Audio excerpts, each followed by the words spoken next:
और बड़ी खबर मुंबई से, वहां बीजेपी के खिलाफ तीसरा मोर्चा बनाने के लिए तेलंगाना के मुख्यमंत्री केसीआर ने महाराष्ट्र के मुख्यमंत्री उद्धव ठाकरे के साथ करीब 1.5 घंटे तक मुलाकात की। इस मुलाकात के दौरान उनके साथ शिवसेना के कई नेता और एक्टर प्रकाश राज भी मौजूद रहे। यही नहीं, केसीआर ने एनसीपी अध्यक्ष शरद पवार से भी उनके घर जाकर मुलाकात की। हालांकि अभी लोकसभा चुनाव में 2 साल का वक्त बचा हुआ है, लेकिन अभी से ही बीजेपी के खिलाफ तीसरा मोर्चा बनाने की तैयारियां जोर शोर से शुरू हो चुकी है।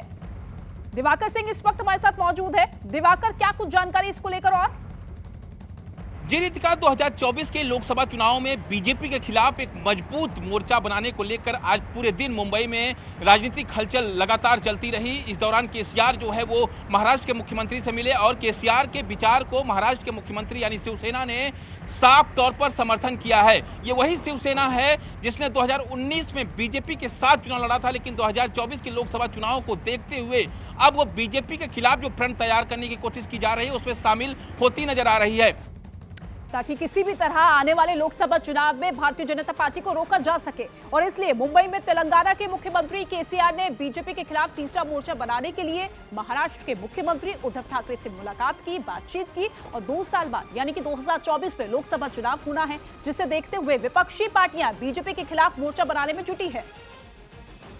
और इसी कड़ी में तेलंगाना के मुख्यमंत्री केसीआर ने शिवसेना के अध्यक्ष और राज्य के मुख्यमंत्री उद्धव ठाकरे से उनके सरकारी बंगले पर मुलाकात की। दोनों नेताओं के बीच करीब 1.5 घंटे तक बातचीत हुई। बैठक के बाद केसीआर ने बीजेपी पर देश का माहौल खराब करने और जांच एजेंसियों का गलत इस्तेमाल करने का आरोप मढ़ा। देश में एक बड़ी परिवर्तन की जरूरत है, देश को परिवर्तित होना चाहिए। यही नहीं, बैठक के बाद उद्धव ठाकरे ने भी उनकी हाँ में हाँ मिलाते हुए दूसरे दलों के साथ बैठक करने की बात कही। साथ ही बीजेपी की हिंदुत्ववादी विचारधारा पर निशाना साधा। हमारा हिंदुत्व ऐसे नहीं है, बदला लेने वाला। उद्धव ठाकरे और केसीआर के बीच हुई इस बैठक में अभिनेता प्रकाश राज, केसीआर की बेटी के कविता, शिवसेना नेता संजय राउत, अरविंद सावंत, एकनाथ शिंदे और सुभाष देसाई भी मौजूद रहे।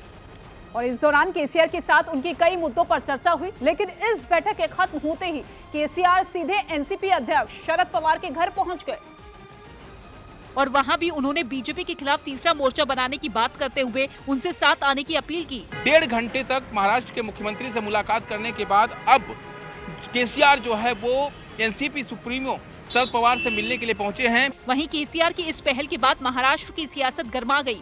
केंद्रीय मंत्री रामदास अठावले ने तो ये दावा कर दिया कि विपक्ष जितने भी मोर्चे बना ले, 2024 में एक बार फिर एनडीए की ही सरकार बनेगी। तीसरी फ्रंट हो या चौथी फ्रंट हो, कितने भी फ्रंट हो जाए, लेकिन हमारी एनडीए जो है मजबूत है बीजेपी के नेतृत्व में।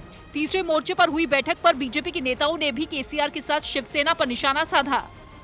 100 बात की एक बात यह कि इससे पहले यानी कि 2019 के लोकसभा चुनावों में भी कुछ इसी तरीके का एक फ्रंट बनाने की कोशिश ममता बनर्जी ने की थी, लेकिन आपसी मतभेद और पीएम पद की दावेदारी को लेकर यह मोर्चा कुछ हफ्ते भी टिक नहीं पाया था।